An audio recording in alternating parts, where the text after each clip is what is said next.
everyone. Today I would like to dive into the timeline of Mica Miller and Pastor J.P. Miller. The timeline shows John Paul Miller's questionable past. In April of 2003, John Paul Miller was found guilty of aggravated assault with a deadly weapon and knowingly causing property damage in excess of $300.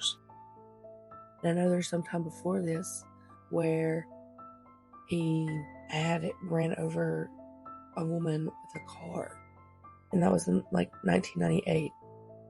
February 28, 2005, John Paul Miller is charged with domestic assault and battery bodily harm.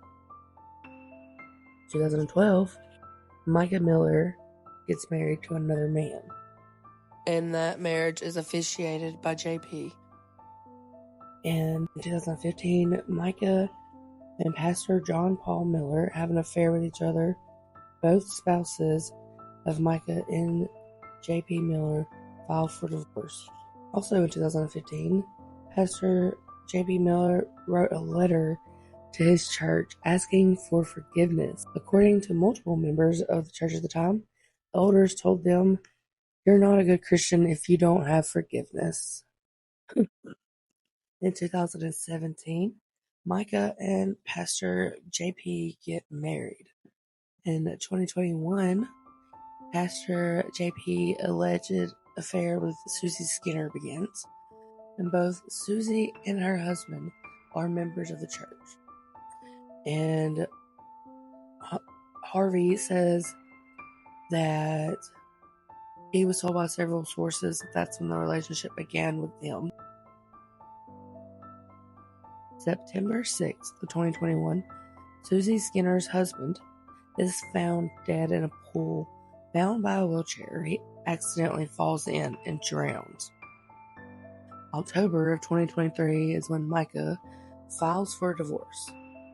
December, John Paul sells the house to his church, Solid Rock Church.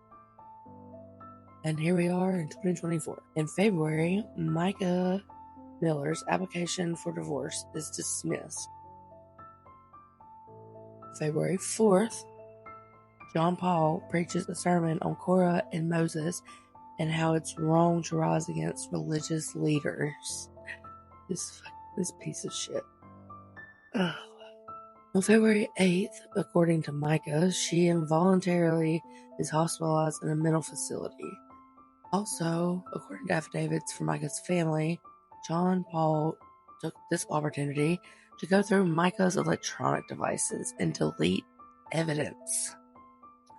On February 10th, Mica accuses JP of stealing her car while she was admitted into the hospital. On February 23rd, John Paul files for spousal support. He also leaves his number for a waitress on the 23rd and has an adult conversation through text where he is seen begging for explicit photos of this woman.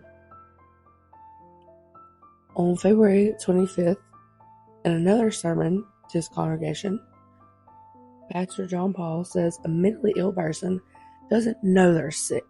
You have to trust people around you. The thing that's sick is your mind, and your mind is what you need to realize that you're sick. On March 10th, JP preaches a sermon and reveals that he went through 2 years of Mica's phone messages and he found 18 people that reached out to her saying, "If you ever need to talk about your husband, you can talk to me and I'll keep it confidential." And he was very upset about this. He follows it up with saying that that's a demon talking and goes on to say that it's nobody's business and blah, blah, blah. Of course, it's nobody's business when you're abusing your wife. You don't want nobody to know you're doing that, do you? No, you don't. So, also on March 10th, he tells the congregation that his wife was in the hospital. And as soon as she got out, she left him. And she gets out and she just leaves. Just completely leaves me. Leaves everything. Drains the bank account and just goes. Guess what? While you're talking bad about me out there, I'm building a school in Africa for over 100 kids to be able to feed. He also says that the one thing he's going to preach about is getting rich, strong, healthy, and finding a hot wife that loves Jesus, all while wearing his wedding ring. On March 11th, Mica Miller files a police report that her tire was slashed. The possible suspect's name was redacted from the report, which we all know who the name is. On March 12th, Pastor John Paul's request for spousal support was dismissed. There's no explanation as to why. On March 17th, Pastor John Paul tells the story of a pastor whose wife left him for a member of his staff. The pastor had to hire a third-party company to find her. Once he found her, divorce papers were drawn up. When the time came to sign the papers, the pastor couldn't do it because the Bible says divorce is wrong. And if she wanted out, she would have to leave him. According to affidavits, Mica Miller accuses her husband of tracking her. In a Facebook post made on March 17th, Mica's sister says that she keeps an eye on her phone for fear of my sister's safety due to others' behaviors towards her. And she goes on to mention the sermon for March 17th and calls out the congregation of Solid Rock Church. On the 18th, Mica posts a video encouraging others where she says that she's making sure her heart doesn't have any unforgiveness, bitterness, resentment, just forgiveness and hope for the future and peace. On the 22nd, Mica posts another video suggesting she was being abused physically and mentally, where she says God hates divorce, but how does he feel about abuse? And she also suggests here that JP had forced her to take illegal drugs. On the 27th of March, Pastor John Paul Miller files a report saying he's being harassed on social media by his wife. The police basically told him that he needs to not look at her Facebook if it bothers him. But JP was just worried about his reputation. On April 16th, Mica files for spousal support. And on April 23rd, a hearing notice was sent out for Mica's request. A court date for June 5th was set. And on April 27th, Mica Miller commits suicide. And on April 28th, Pastor John Paul announces to his congregation at the end of the service that his wife was dead and it was a self-induced. And he also reminds the congregation of her mental illness. On April 28th, Mica's sister also posts on Facebook saying not to listen to all the false stories being told about Mica.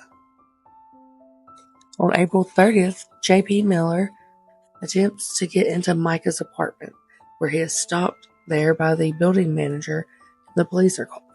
On May 2nd, in an interview with ABC 15, Pastor JP says that Mica was probably the greatest wife that anyone could ask for. He also, once again, points out her mental illness. On May 2nd, affidavits are filed by siblings of Mica. According to the documents, Mica told her sister, if a bullet ends up in my head, it wasn't me. On May 4th, photos of JP Miller with Susie Skinner surface. Allegedly, he's been seen in public multiple times with Susie after Mica's death. On May 5th, JP Miller is temporarily dismissed of his duties at Solid Rock Church. And then later, protests erupt outside of Solid Rock Church. And the funeral of Mica happens later that afternoon, and according to one man, John Paul attends a bar and shows no remorse for his wife's death. On May 6th, North Carolina medical examiner rules Mica's death a suicide. And on May 7th, Mica Miller's 911 call, along with surveillance photos, are released by the Robeson County Sheriff's Department. Mica purchased a firearm at a local pawn shop and drove to a national park where she then commits suicide. Police confirmed John Paul Miller was nowhere near the scene. They say he was with a woman who he is romantically allegedly romantically involved with. Despite Mica's resilience, the impact of John Paul's actions cast a very dark shadow over her life, as one can only imagine. As evidenced by her online messages, Mica's journey serves as a solemn reminder of the profound impact of abuse and manipulation and grooming. Please, let's honor her memory by advocating for justice and supporting those in need. It's the bear every single time. It will always be the bear.